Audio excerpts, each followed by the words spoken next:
donde sea que tú estés, en el lugar en el que te encuentres. Prepárate, porque nuestro día de celebración está por comenzar. Bienvenidos a Sion Factor.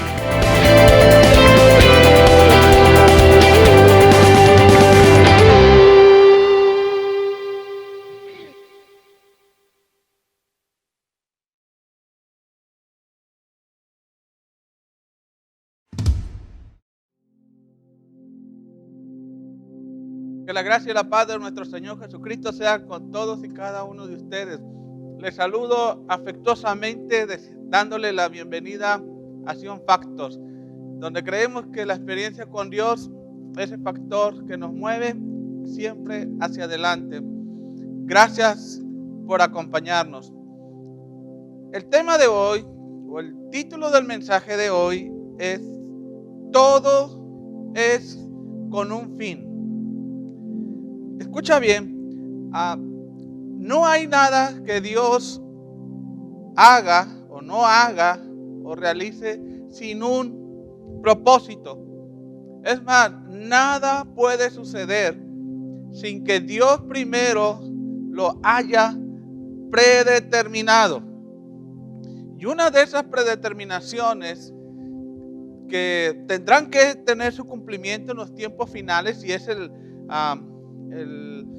la esencia de este mensaje, es la restauración de todas las cosas. Es algo que Dios ya ha predestinado y que tiene, o que va a tener, mejor dicho, su cumplimiento en los días finales. Dios está buscando restablecer el plan original, tanto para el ser humano como para nuestro planeta o para este mundo, y que el pecado echó a perder, o el pecado distorsionó, el pecado alteró, o el pecado corrompió. Dios quiere restaurar todas las cosas. Por eso Dios ha estado en estos últimos 6,000 años operando en este mundo para que esto ocurra. Dios, quien tiene todo el control, está encauzando la historia a un fin. Lo está llevando hacia un fin. Y este fin va de acuerdo a la determinación de Dios, a su intención y a su propósito. Y yo quiero que esto resuene mucho en tu mente y en tu corazón, en tu cabeza, que Dios está encauzando todo hacia su plan original, hacia su propósito original, hacia el destino original. Por ello, todas las historias de los personajes que leemos en la palabra de Dios tienen que ver con eso, tienen que ver con un fin. Todo lo que ha pasado, todo lo que pasará y todo lo que acontecerá a la iglesia tiene un fin. Todo lo que ha pasado en este mundo tiene un fin. La restauración de todas las cosas, la restauración universal. Eso es lo que Dios ha buscado durante todo este tiempo. De hecho, la palabra restauración nos da una idea de un regreso a la condición original. Es volver al estado original, a restaurar lo que fue quitado al principio. Entonces, ¿cómo hemos de entender nosotros la restauración de las cosas o la restauración de todas las cosas? Bueno, hablamos que en un futuro se restaurará, o hablamos que en un tiempo futuro en el cual el plan de Dios, el plan inicial de Dios, el plan original de Dios vuelve a ser retomado y encauzado. Entonces, el propósito y el destino glorioso que Dios estableció para la vida del ser humano, ese destino y ese propósito para este mundo y nuestro planeta, volverán a ser retomados sin que Satanás y el pecado ya no puedan tocar o ya no puedan influir o ya no puedan ellos hacer algo nunca más. Todo al final volverá a ser como en el principio, y esto es una buena noticia. Todo va a ser restaurado. En el libro de Hechos, capítulo 3, verso 21, dice la palabra de Dios. Acompáñame a este pasaje.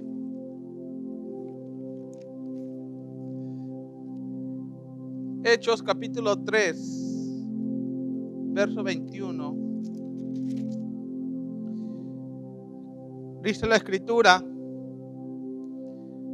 a quien de cierto es necesario que el cielo reciba hasta los tiempos de la restauración de todas las cosas, de que habló Dios por boca de sus santos profetas, que han sido desde el principio antiguo. Miren, este pasaje sin duda es uno de los pasajes más poderosos y reveladores de las profecías de los últimos tiempos. Dios restaurará todas las cosas otra vez. Habrá una regeneración universal. Todo volverá al inicio. Ahora, a lo mejor se han estado preguntando, bueno, ¿y qué son todas esas cosas? Miren, déjenme decirle que todas las cosas, o en este pasaje que el apóstol Pedro está declarando, se refiere a todo lo que Dios creó de acuerdo a la intención, de acuerdo al orden, de acuerdo al propósito y destino original. Todas las cosas, todas aquellas cosas, ya sean físicas y espirituales, que se perdieron o se distorsionaron, se dañaron o se destruyeron cuando el pecado ocupó un lugar en la vida de Adán y Eva, volverán a ser restituidos a los seres humanos. Por supuesto, me refiero a aquellos que el Señor transforme o levante de entre los muertos. Todas esas personas que creyeron en Jesús volverán se les restaurará todas las cosas que Adán y Eva perdieron en el principio de los tiempos.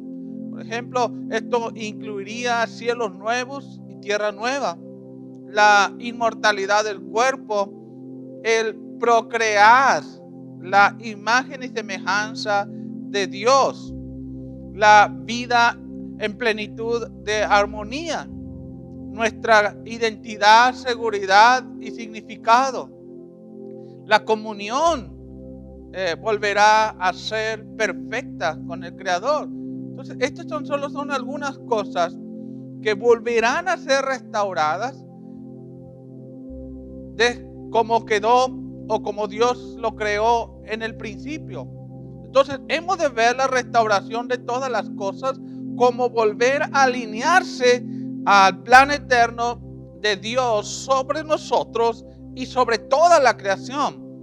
Y tú y yo hemos de tener una firme convicción de que en el plan de Dios, la redención de Dios no solamente nos salva de la condenación o de la muerte eterna o de la separación eterna.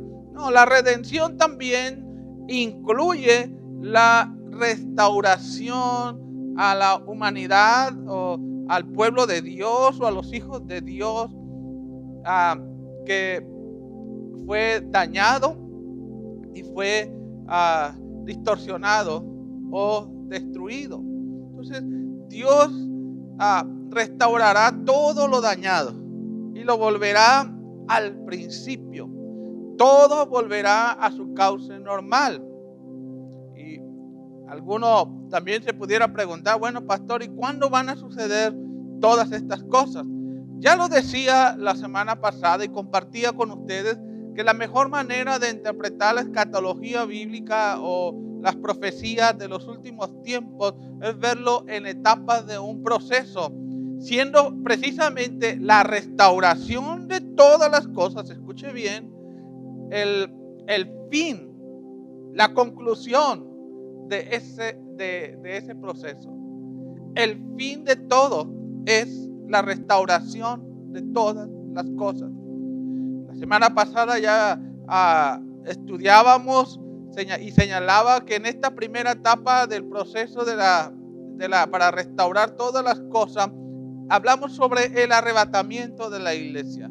Pero también hay otros eventos previos a la restauración de todas las cosas, y es lo que quiero compartir con ustedes en esta mañana. Número 1, ¿qué otros eventos sucederán en el proceso de restaurar todas las cosas?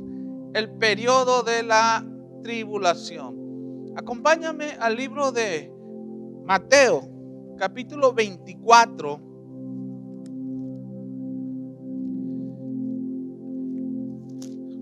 Señor Jesús hablando aquí en este pasaje, Mateo 24, verso 15, dice la escritura: por tanto, cuando veáis en el lugar santo, este pasaje se está refiriendo al templo. Se va a volver a construir el templo, el tercer templo otra vez. Se dice que el primer templo fue el que construyó David y Salomón. El segundo fue el que construyó o reedificó Herodes.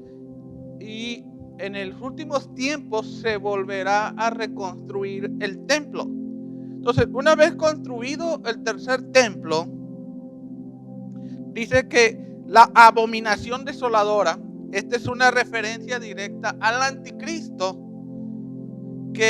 de que habló, escucha bien, el profeta Daniel. Y luego aquí hay una anotación: el que lee, entienda. Verso 16: entonces los que estén en Judea huyan a los montes, el que esté en la azotea no descienda para tomar algo de su casa, y el que esté en el campo no vuelva para tomar su capa. Mas hay de las que están encintas y de las que la críen en aquellos días. Orad pues que vuestra vida no sea en invierno ni en día de reposo. Aquí lo que Jesús está dándonos a ilustrar es lo dificultoso que va a ser ese tiempo, lo difícil que va a ser vivir en ese periodo. Verso 21 dice el pasaje: porque habrá entonces gran tribulación, cual no ha habido desde el principio del mundo hasta ahora, y ni la habrá. Y si aquellos días no fuesen acortados, nadie sería salvo, o nadie viviría. Mas por causa de los escogidos, refiriéndose a aquellas personas que creyeron el evangelio durante ese periodo, porque va a haber en el tiempo de la tribulación, muchos van a creer en el evangelio. Aquellos que escucharon la palabra de Dios, pero no quisieron seguir al Señor Jesús. Cuando vino el Señor Jesús y se arrebató a la iglesia, esas personas que hayan quedado, que sabían perfectamente de lo que se venía, pero nunca estuvieron a cuentas o alineados con la palabra, la voluntad de Dios, bueno, es lo que estos serían precisamente los que son los escogidos para ese tiempo, o los que van a creer en ese tiempo durante la tribulación, ya sean los judíos en tierra de Israel, o las personas no judías, o como la Biblia los llama, los gentiles. Entonces, más por causa de los escogidos, aquellos días serán acortados. Miren, sin duda alguna que estas palabras son las más aterradoras que nuestro Señor Jesucristo haya pronunciado. Lo que acabamos de leer es algo de veras muy, muy difícil para experimentar. Son días, son años, son meses en las cuales la humanidad experimentará un extremo sufrimiento y dolor. Aquí Jesús nos dice que habrá un periodo de gran sacudimiento para toda la humanidad y para todo el planeta antes de su segunda venida. Pero no solamente Jesús habló del periodo de la tribulación. El profeta Daniel lo hizo en Daniel capítulo 12. El profeta Moisés lo hizo en Deuteronomio capítulo 4. El profeta Isaías lo hizo en Isaías capítulo 28. El profeta Jeremías también profetizó sobre este tiempo y lo hace de una manera muy impresionante. El profeta Jeremías, en Jeremías capítulo 30. El apóstol Pablo también habla sobre este periodo de la tribulación en 2 de Tesalonicenses capítulo 2 versos 3 y 4. El apóstol Juan, por supuesto, habla en el libro de Apocalipsis muy puntualmente en el capítulo 12 sobre este periodo de la tribulación. Y Judas, no el Iscariote, sino Judas, hermano de Jesús, también lo hizo en Judas 1, verso 14 al 15. Entonces, hay muchas referencias, tanto en el Antiguo como en el Nuevo Testamento, sobre este periodo. Es innegable que esto va a acontecer. Entonces, el siguiente gran evento en el proceso de restaurar todas las cosas es la tribulación. Después del arrebatamiento, el siguiente evento es la tribulación. Justo antes del arrebatamiento, la iglesia sería tomada. Entonces, ¿qué es el periodo de la tribulación? Es el tiempo bajo el cual toda la humanidad experimentará un extremo sufrimiento físico, psicológico, emocional y espiritual. Será tan extremo el dolor y el sufrimiento que las personas estarán padeciendo, que dice el libro de Apocalipsis capítulo 9 verso 6, que la gente buscará quitarse la vida o preferirá quitarse la vida que a seguir viviendo. A ese extremo, bajo esa terrible presión estará sometida toda la humanidad en el periodo de la tribulación. Así que bien podemos decir que la tribulación es sinónimo de extremo tormento, extrema angustia, extrema opresión y extrema aflicción. Y esto nos hace recordar precisamente a las plagas en Egipto. Por igual la gente que entre a ese periodo de la tribulación no van a tener ni un momento de paz, no van a tener ni un momento de quietud, no van a tener ni un momento de calma. Cada día, cada semana, cada mes, cada año habrá un suceso que los afligirá en lo mental, en lo emocional, en lo espiritual, en lo físico. No tendrán descanso de tanto problema, de tantas circunstancias y adversidades en todo el mundo. Si no va a ser por una crisis alimentaria, van a ser sería por una crisis de salud, y cuando no sea una crisis de salud estarán escuchando los desastres meteorológicos. No tendrán descanso. Cada día, cada semana, cada mes, cada año, así va a ser. No hay un momento de tranquilidad para esas personas que entren a la tribulación. Ahora, nada más para que se dé una idea de todo lo que acontecería en ese mundo, la Biblia nos da detalles muy precisos de lo que va a acontecer. Apocalipsis capítulo 8, verso 7, por ejemplo, dice que llegará en un tiempo o un año o en unos meses que 1/3 de la vegetación se quemará. 1/3 de la vegetación de todo el mundo será quemada. Toda hierba, todo árbol, todo lo verde será destruido. Todas las siembras serán quemadas. 1/3 de toda la vegetación se quemará. Apocalipsis capítulo 8, verso 2, y esto es algo impresionante. Nada más de pensar que eso va a suceder, va a ser algo estremecedor.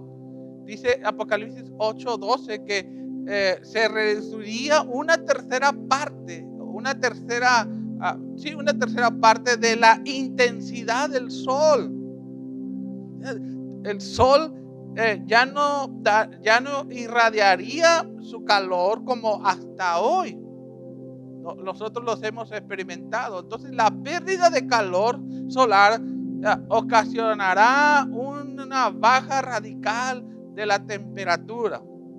Algunos lo han llamado el invierno nuclear, ¿verdad? Pero bueno, Apocalipsis 8:12 dice que la intensidad del sol será reducida en ese periodo. Apocalipsis 18:8 dice que habrá hambre en todo el mundo, hambrunas por todos los continentes. Dicen los eruditos de la escatología bíblica que a causa de todos los juicios divinos, porque los juicios Dios los estableció, los preestableció para este tiempo, los eruditos dicen de que debido a los juicios, la mitad de la población morirá en ese periodo de la tribulación. La mitad de la población. Niños, jóvenes, adultos, ancianos, hombres y mujeres. La mitad de la población morirá. Pueden ser los escogidos o pueden ser los que han creído y mueran a causa de alguna de la situación que prevalezca en el mundo, o la gente que sigue terca rechazando el evangelio. Morirán.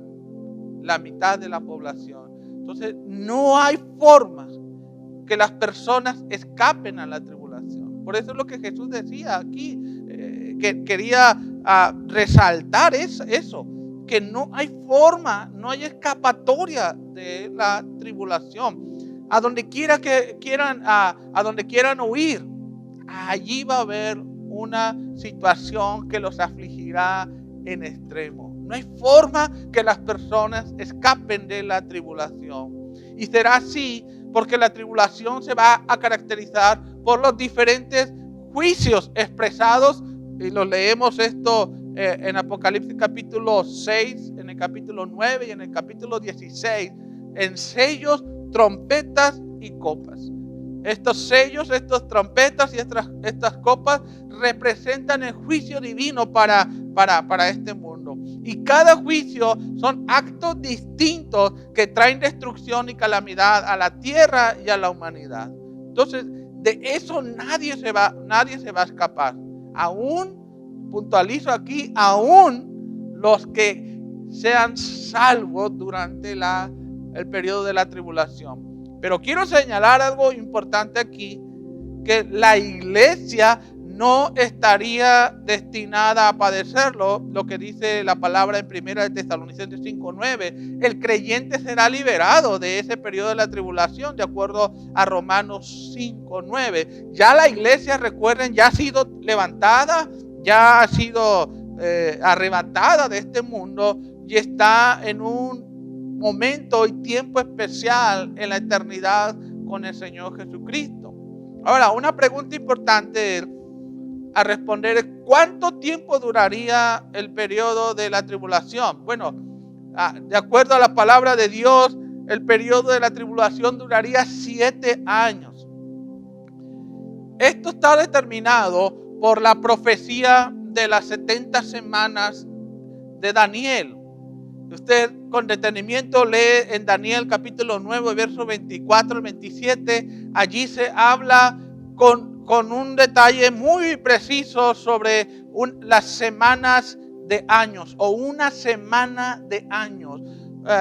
Una semana tiene 7 días, bueno, 7 días, 7 años. Y el profeta Daniel habla precisamente de ese periodo de 7 días o la semana de años. Ahora, hace un momento leímos de Jesús hablando en Mateo 24, Y él recuerdan que él hizo mención al profeta Daniel, pues precisamente habla de esa semana de años en Daniel 9, 24 al 27. ¿Recuerdan? Mateo 24:15 dice: por tanto, cuando veáis el lugar santo, o sea, en el templo, dentro del templo, la abominación desoladora. ¿Y qué va a ser la abominación desoladora dentro del templo, en el tercer templo que se ha vuelto a construir? Bueno, él va a exigir adoración ahí, por eso se le llama, es algo abominable, porque el anticristo recibirá adoración en ese templo, en el mismo templo donde, en el mismo lugar, en el mismo espacio que construyó Salomón y David, en el mismo templo donde Jesús llegó a ir en el tiempo de Herodes. Bueno, en ese mismo templo el anticristo se adjudicará ser Dios y exigirá ser adorado como si fuera Dios. Por eso Jesús dice: el que lee, entienda. El que lee, entienda. Entonces, lo que Daniel le es revelado, y Jesús quiere que nosotros entendamos que habría una semana de años en los tiempos finales, o en los tiempos de la tribulación, bajo el cual Satanás o el anticristo operarían y se instauraría el gobierno mundial. Y en este punto hay algo muy importante, porque la Biblia menciona sobre la tribulación y la gran tribulación, aunque bien pudiéramos hacerla pasar como sinónimo, no lo es. La tribulación es una cosa y la gran tribulación es otra cosa. La tribulación se refiere al periodo completo de 7 años y que forma parte del evento profético para restaurar todas las cosas. Pero en cambio la gran tribulación se refiere a un periodo de 3 años y medio, en la cual Satanás con el anticristo intensificaría su actividad para atacar al pueblo de Israel, pero también a la gente o a las personas que reciban a Jesucristo o crean en Jesucristo. Entonces, usted lo va a poder leer con detalle eso de los 3 años y medio en Apocalipsis 12:6 y Apocalipsis 13:6. Ahí se habla de 1260 días, que son 3 años y medio. Entonces, la tribulación se refiere al periodo de los 7 años completos, pero la gran tribulación se refiere a los 3 años y medio, los últimos 3 años y medio de esos 7 años. Ahora, importante saber por igual cuál es el propósito de la tribulación o del periodo de la tribulación. Tiene 2 propósitos esenciales. Son los últimos 7 años en los cuales Dios disciplinará al pueblo de Israel. Todas las profecías que se han dicho en cuanto a que el Señor castigaría a su pueblo por la dureza de su corazón y la renuencia al mandamiento de Dios, pero también al rechazo de Jesús. Dice que este sería los últimos 7 años para que el Señor atraiga al pueblo de Israel a Él. Y por supuesto muchos judíos van a creer en el Evangelio de Jesús. Pero el segundo propósito de la tribulación es castigar a esa generación, quien hizo lo necesario para que el juicio llegara. Esa generación hizo lo necesario, llegó al extremo en orgullo, en extremo en inmoralidad y en extremo en rebelión a Dios. ¿Qué eventos entonces vendrán hasta la restauración de las cosas? Ya señalaba el primer evento. El primer evento fue el arrebatamiento, luego la tribulación, pero el tercer evento es la segunda venida de nuestro Señor Jesucristo. Ese sería el evento siguiente. En Mateo capítulo 24,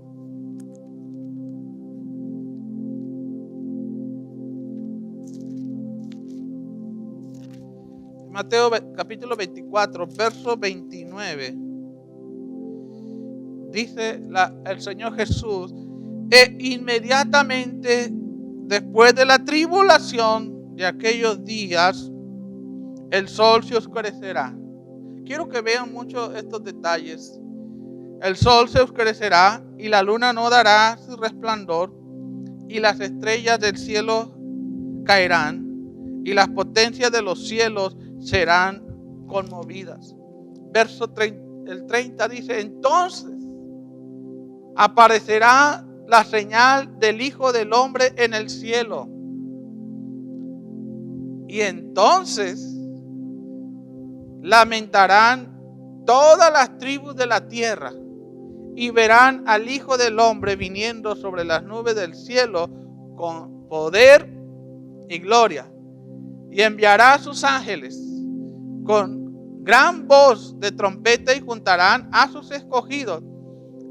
Otra vez puntualizo sus escogidos, los que fueron salvos durante la tribulación, desde un extremo del cielo hasta el otro. Mire, en el momento donde el mal gobierna la tierra por completo, en el punto más oscuro de la historia de la humanidad, la luz resplandece en la segunda venida de nuestro Señor Jesucristo. Después del rapto y la tribulación, el siguiente evento profético es, ahora sí, la segunda venida de Cristo a esta tierra. Ahora, ¿qué es la segunda venida de Cristo? La semana pasada les comentaba que el rapto no es la segunda venida, ni la segunda venida es el rapto. Son dos eventos distintos y diferentes, dos cosas distintas y diferentes. La segunda venida de Cristo es el momento en el cual Jesucristo viene a este mundo con su iglesia de forma personal, visible y audible para establecer el reino milenario. Eso es el evento profético de la segunda venida de Cristo. Y gloria a Dios por ello. A diferencia del rapto que ocurre en un abrir y cerrar de ojos de manera instantánea, la segunda venida no será así. La segunda venida dará tiempo para que todo ser humano lo puedan ver. Imagino que cuando pensaba en este pasaje de que todo ojo lo verá, trataba de imaginarme cómo va a ser eso posible. Y trataba de comprender cómo todas las personas van a ver la gloria y el poder de Jesucristo viniendo de los cielos. Y me imaginaba a Jesucristo con la iglesia triunfante detrás de él, dando una vuelta por todo el mundo para que pudiera ser visto por todos los ojos de las personas, grandes y pequeños, hombres y mujeres, ancianos. Yo me imagino, y la verdad que me reía porque me imaginaba como una procesión majestuosa de Jesucristo y la iglesia por todo el mundo, exhibiendo la gloria, exhibiendo el Señor su gloria, su majestad, pero también exhibiendo a la iglesia de una forma gloriosa y victoriosa. Mire, el Señor Jesucristo se refirió en 21 veces sobre su segunda venida en los 4 evangelios. Los propios eruditos de la Biblia han identificado 1845 referencias, tanto en el Antiguo como en el Nuevo Testamento, con respecto a la segunda venida de Jesucristo. Entonces, el tema de la segunda venida es un tema muy prominente en las Escrituras. Esto nos indica que este es un evento muy especial para el Señor. Y si es especial para el Señor, también ha de ser muy importante para nosotros. Pero ¿por qué ha de ser muy importante o relevante la segunda venida? Por una sencilla razón. En la segunda venida es donde todo el poder, toda la autoridad, todo el dominio, toda la fuerza, toda la majestad, toda la santidad de Dios serán exhibidas públicamente a toda la humanidad por medio de Jesucristo. Ya no es algo velado, ya no es a través de la iglesia como lo es hoy. Ya no es como dice Pablo en la carta a los romanos, ya no es a través de la naturaleza que el poder y la sabiduría de Dios se revela. No, aquí se hará de una manera visible, audible y presencial toda esa grandeza de Dios. Apocalipsis capítulo 1, verso 7. Miren, dice la escritura, Él viene en las nubes del cielo y todo lo verán. Las nubes del cielo es algo representativo del pueblo de Dios. O pueden ser los ángeles también. Él viene con sus ángeles o Él viene con la iglesia y todos le verán. Todos le verán. Incluso aquellos que lo traspasaron. ¿A quiénes se refieren? Aquellos que lo traspasaron con precisión al pueblo de Israel, que es incrédulo. La nación, déjeme decirle que la nación de Israel hoy en día aún siguen esperando al Mesías. El pueblo de Israel hoy en día no creen que Jesús era el Mesías. Ellos siguen esperando el Mesías. Por eso cuando el anticristo aparezca y venga con todo su poderío económico y político, ellos dirán, bueno, este es el Mesías esperado, este es el descendiente de la raíz de David. Por eso permitirán que él vaya al templo y sea adorado. Pero cuando vean al Señor Jesucristo, por eso es visible, audible y presencial, porque no, para que no haya confusión o puedan ellos, la gente y el pueblo de Israel en especial puedan diferenciar tanto el anticristo y su gloria, pero a Jesucristo con toda su gloria. Por eso que dice que aquellos que los traspasaron, refiriéndose al pueblo de Israel, y todas las naciones lamentarán por él. Y por eso Juan aquí dice, sí, amén. ¿Por qué? Porque ese momento en el cual todas las personas verán el poder, la gloria, la majestad, el señorío, el dominio, la perfección y la santidad de Jesucristo, provocará en ellos una culpabilidad, generará en ellos un remordimiento tal que se arrepentirán y se lamentarán por ver esa perfección, pureza de nuestro Señor Jesucristo. Se van a lamentar. Pero también las personas se van a lamentar por otra situación. Leímos ahí en Mateo 24, 29, 31 que nuestro Señor Jesucristo usa un lenguaje de que el sol se oscurecerá, la luna no dará más su luz, las estrellas del cielo caerán y los poderes de los cielos serán sacudidos. Esto indica precisamente la magnitud y las características de su grandeza. Que a todo el poder que se ha establecido y que el ser humano ha establecido a lo largo de los milenios en este mundo, dice, no soportarán la grandeza, la gloria, la santidad, la pureza, la perfección, el señorío, el dominio de nuestro Señor Jesucristo. Todo va a ser conmovido cuando Cristo venga. Toda la estructura en la cual la gente o los políticos o los poderosos confían, todo se vendrá abajo cuando aparezca el Hijo del Hombre. El sol, la luna y las estrellas precisamente representan a los hombres y a las mujeres más ricos y poderosos del mundo. También representan a los gobiernos y a los gobernantes y a las autoridades de todo el mundo. En el capítulo 16 del libro de Apocalipsis, ahí se lee la famosa batalla del Armagedón. ¿Qué es la batalla del Armagedón? Bueno, ahí dice, la batalla del Armagedón se dará precisamente en los últimos días del periodo de la gran tribulación, en los últimos días de la tribulación, en los últimos días en el cumplimiento de los 7 años de la tribulación. Y en ese preciso momento es la venida de Jesús, la segunda venida de Jesús con la iglesia.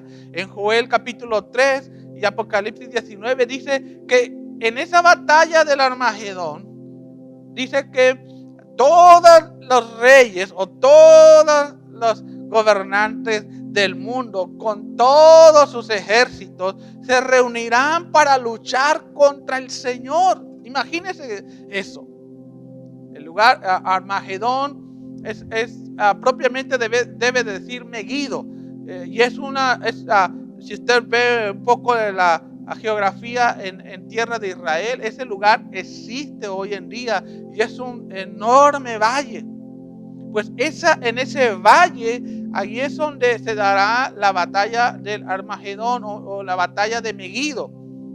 Todos los ejércitos del mundo, con todos los recursos bélicos o las armas más avanzadas, desafiarán al Señor. Le harán guerra al Señor.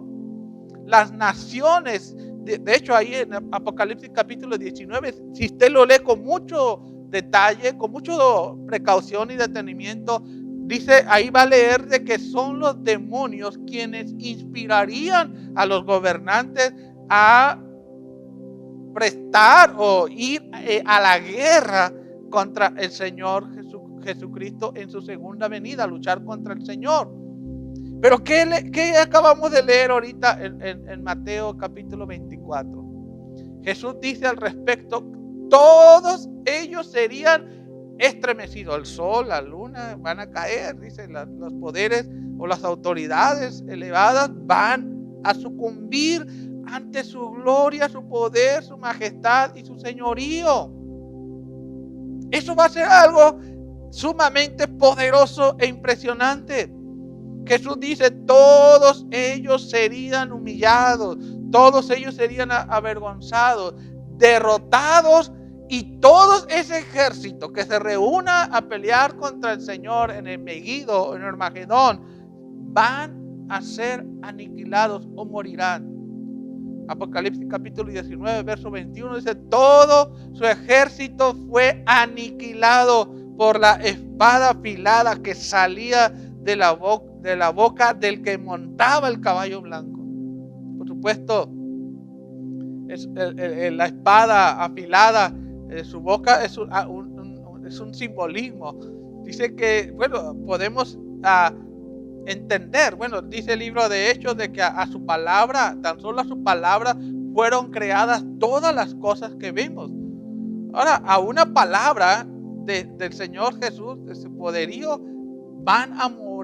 A una palabra, a la palabra que el Señor declare, todos esos ejércitos, todas esas personas que han desafiado al Señor van a morir. Dice, y todos los buitres devorarán los cuerpos muertos hasta hartarse. Va a ser un campo lleno de sangre y de mortandad. Otro detalle que leemos en la Biblia muy claramente es el lugar donde el Señor Jesucristo pisaría cuando Él regrese. El libro de Zacarías capítulo 14 verso 4 dice que cuando Él regrese, Él lo haría en el mismo lugar de donde fue tomado la primera vez, elevado la primera vez. ¿Recuerdan Hechos capítulo 1 versos del 5 al 7 al 8? Cuando Jesús fue elevado a los cielos y un ángel le apareció a los discípulos, dice que miráis en los cielos, ese mismo que veis a subir, dice, ese mismo regresará. Ese mismo Señor pisará ese monte de los olivos otra vez. Jesús regresará a Israel y a la tierra que lo vio nacer. Pero aquí hay algo importante. La segunda venida nada tiene que ver o nada tendrá que ver con la primera venida. En la primera venida, Jesús vino en circunstancias totalmente humildes. Pero en la segunda venida, amada iglesia, Él viene con poder, gloria y dominio. Muy diferente. En la primera venida vino con mortal. En la segunda venida Jesucristo viene con la inmortalidad. En la primera venida Cristo pasó desapercibido por todos. Pero en la segunda venida todo ojo le verá. En la primera venida Jesucristo vino como siervo. Pero en la segunda venida el Mesías viene como Rey de reyes y Señor de señores. En la primera venida el Mesías fue juzgado por los hombres. Pero en la segunda venida el Mesías viene a juzgar con vara de hierro a todas las naciones del mundo. En la primera venida el Mesías vino como cordero que fue sacrificado. Pero en la segunda viene como el león de la tribu de Judá a tener dominio.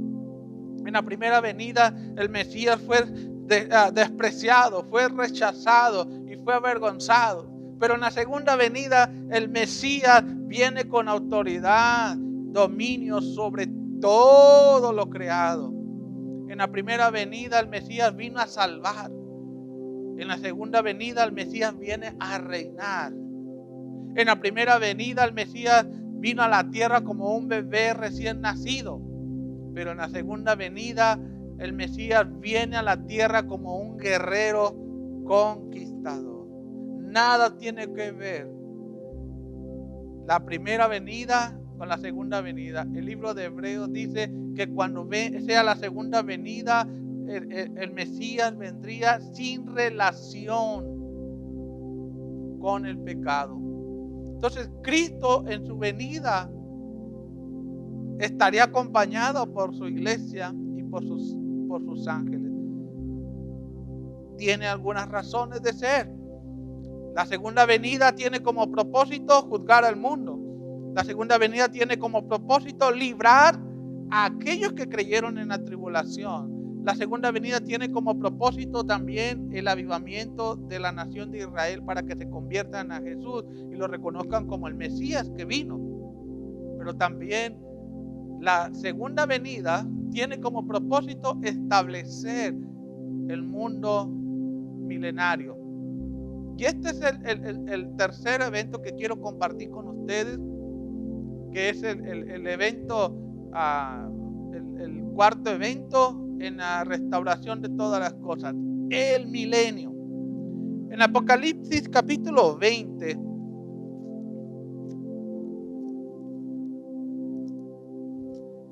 el verso 1, dice la escritura, Apocalipsis capítulo 20, verso 1 a 6, dice: vi un ángel que descendía del cielo con las llaves del abismo y una gran cadena en la mano, y prendió al dragón, la serpiente antigua, que es el diablo y Satanás, y lo ató por 1000 años, y lo arrojó al abismo, y lo encerró, y puso un sello sobre él, para que no engañase más a las naciones. Aquí es muy importante que recordemos, para que no engañase más a las naciones o a las personas, hasta que fuesen cumplidos 1000 años, y después de esto debe de ser desatado por un poco de tiempo. Verso 4. Vi tronos, y se sentaron sobre ellos los que recibieron facultad de juzgar. Y vi las almas de los decapitados por causa del testimonio de Jesús y por la palabra de Dios, los que no habían adorado a la bestia ni a su imagen, y que no recibieron la marca en sus frentes ni en sus manos, y vivieron y reinaron con Cristo 1000 años. Verso 5. Pero los otros muertos no volvieron a vivir hasta que se cumplieron los 1000 años.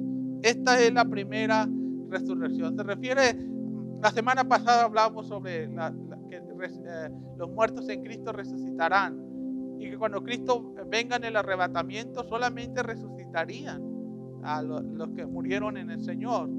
pero habría otros muertos que serían resucitados para juicio y condenación. Bueno, a esto se refiere en este capítulo 5. Esos serían resucitados para ya enfrentar directamente el juicio del trono blanco. En el verso 6 dice: bienaventurado y santo el que tiene parte de la primera venida, de la primera resurrección. Hablando del nuevo nacimiento, dice: la segunda muerte no tiene potestad sobre estos, sino que serán sacerdotes de Dios y de Cristo y reinarán con Él por 1000 años.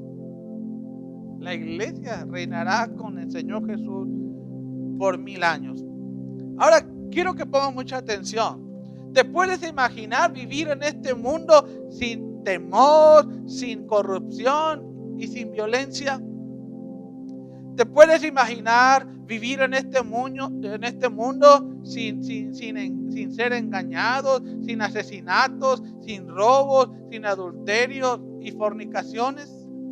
¿Te imaginas vivir en este mundo sin odio, sin codicia, sin pobreza y desigualdad social? Bueno, algunos dirán: bueno, eso es imposible que se pueda experimentar en este mundo.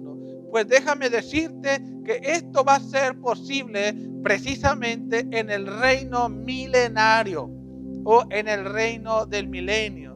¿Y qué es el milenio o el reino milenario? Bueno, es el establecimiento universal del liderazgo de Jesucristo sobre todas las naciones, sobre todas las personas del mundo.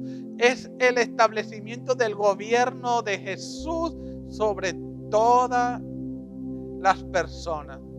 Al final del periodo de la tribulación de 7 años, Jesús regresaría entonces a la tierra, pelearía y vencería todos los ejércitos de las naciones allá en Armagedón o Megiddo, y una vez destruidos y aniquilados, precisamente se dará el establecimiento del gobierno mundial de Cristo por 1000 años.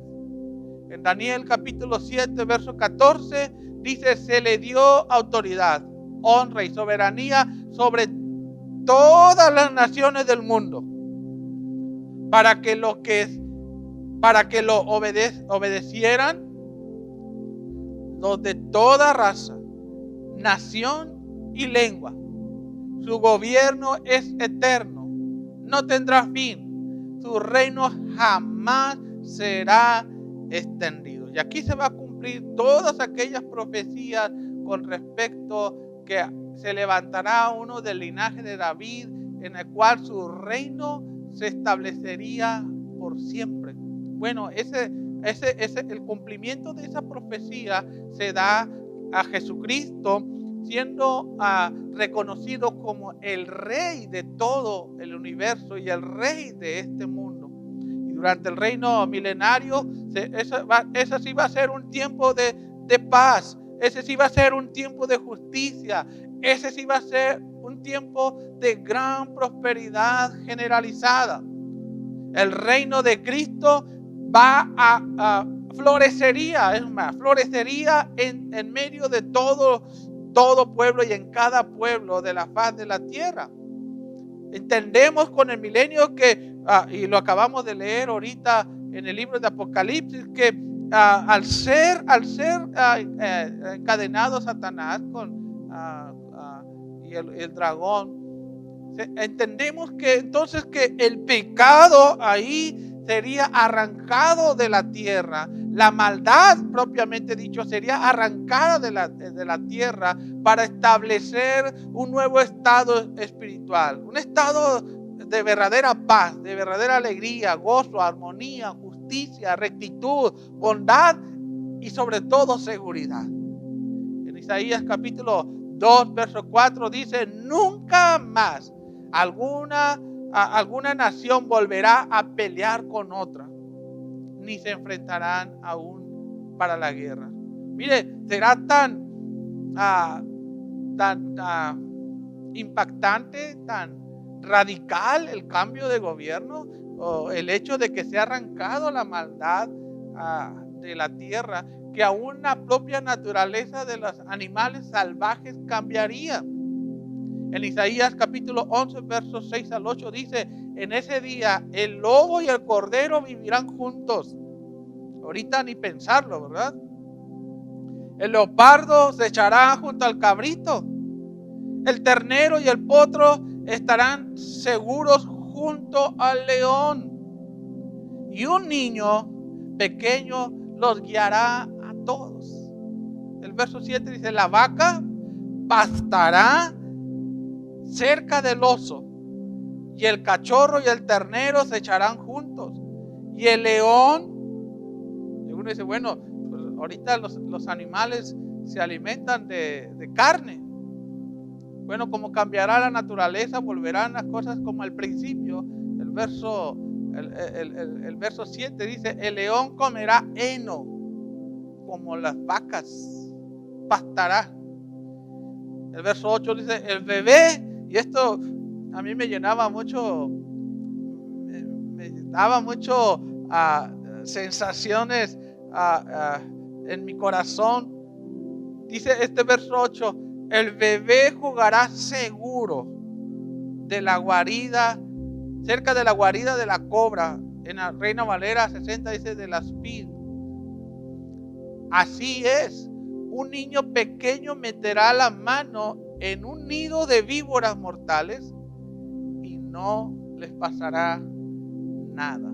Oiga, esto sí que es el establecimiento de un gobierno mundial de paz, justicia y seguridad. Nada que ver con lo que Satanás quiere hacer. También Satanás quiere establecer su orden, un gobierno mundial.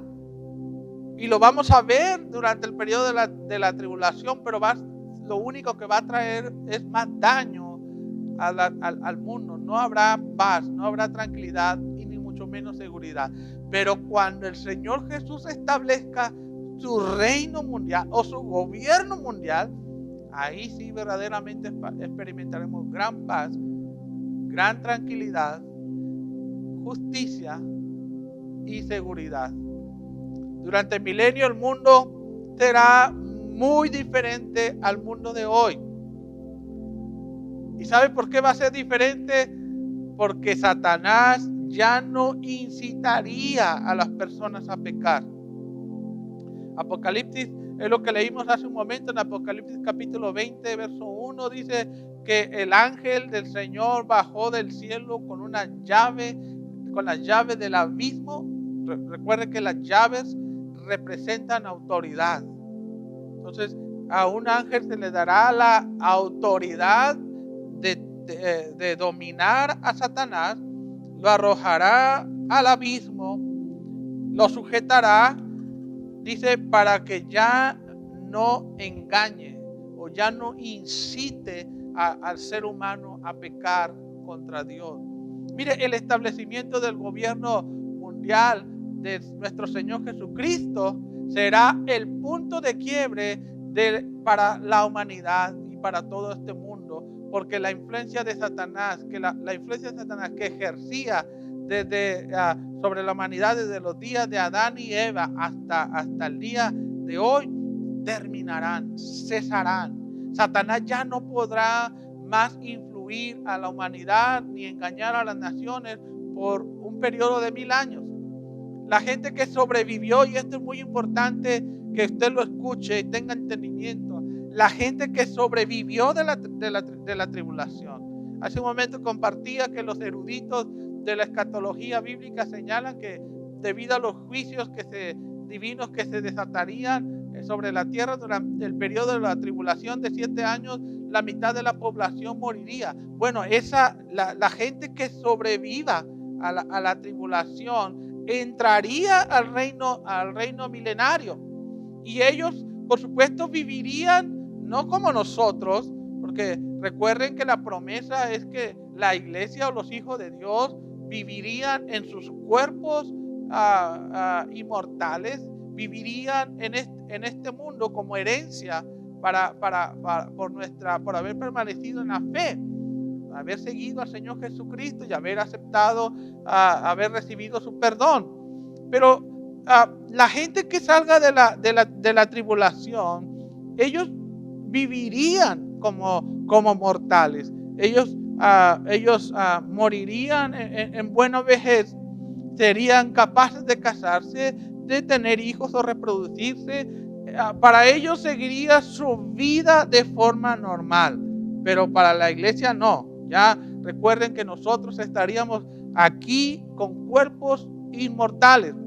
En el reino milenario también hemos de entender que el mundo seguiría dividido en naciones y reinos.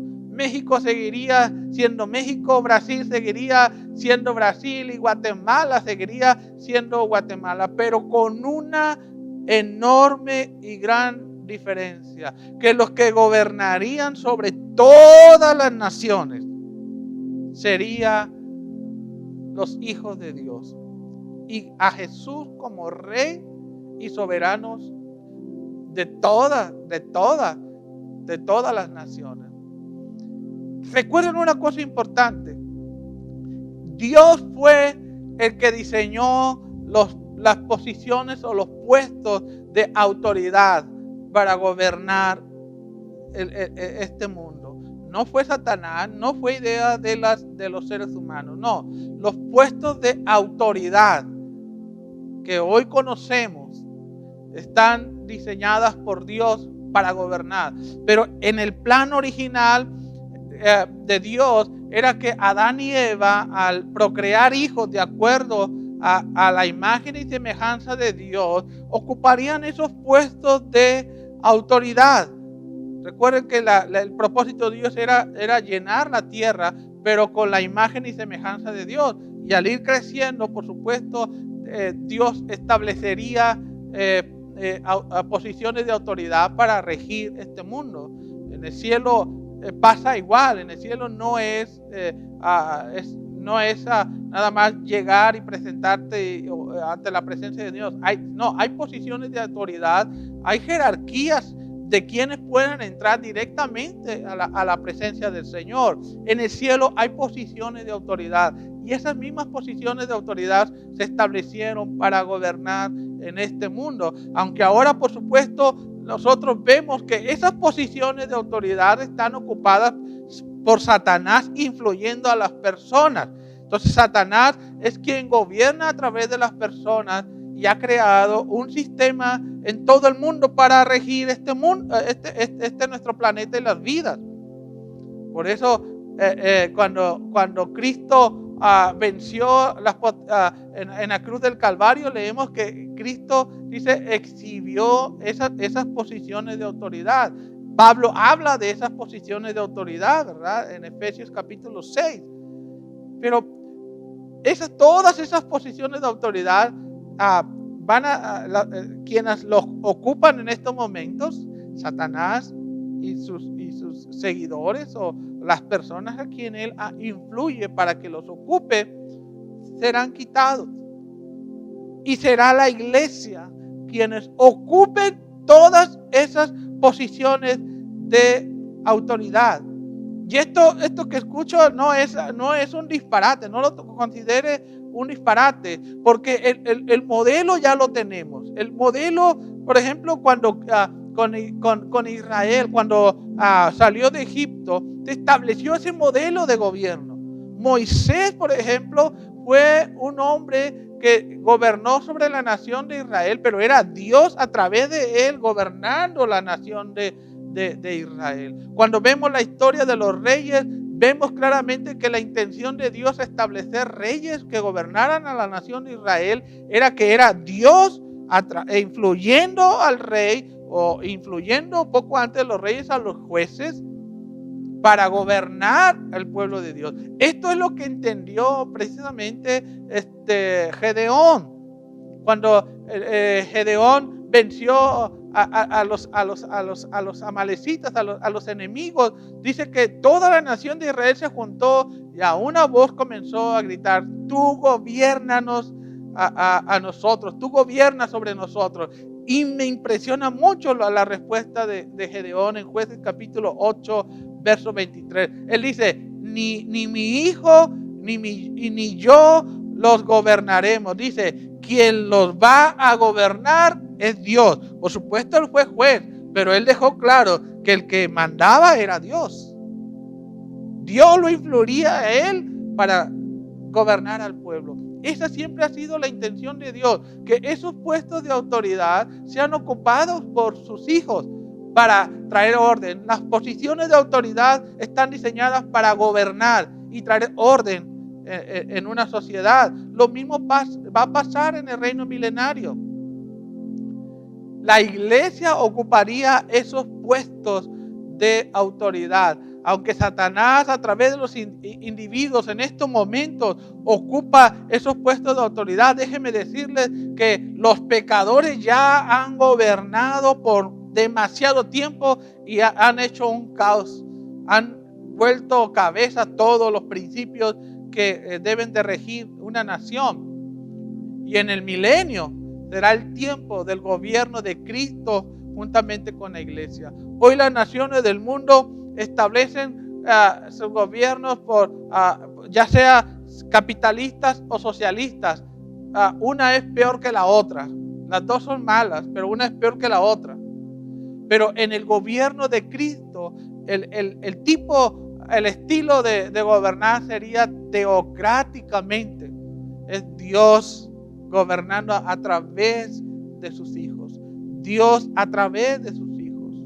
Dios influyendo a sus hijos para gobernar al pueblo. Apocalipsis capítulo 20 verso 4 dice, después vi tronos y los que estaban sentados en ellos son los hijos de Dios, quienes se les dio la autoridad para gobernar a las naciones. Dice, habían recibido autoridad para juzgar. Ya no vamos a necesitar de partidos políticos. Gloria a Dios por eso. Ya no necesitaremos campañas políticas, mucho mejor. Ya no escucharemos más discursos demagogos o de demagogia que caracterizan a los políticos de hoy en día. Ya no ocuparemos nada de eso para que alguien esté en un puesto de gobierno. Aquí nada de palancas, aquí nada de nepotismo, nada de influyentismo, aquí nada de que el que tenga más dinero. No. ¿Sabe cómo el Señor va a hacer esto? Él mismo delegará esas posiciones de autoridad. El Señor mismo dirá quiénes deben de ocupar esas posiciones de autoridad. Aunque por supuesto ya somos salvos y con cuerpos inmortales en el milenio, no todos tendrán el privilegio de ocupar dichos puestos de autoridad para gobernar sobre este mundo. No todos. Algunos van a gobernar y algunos van a ser gobernados. Esta va a ser una recompensa por méritos.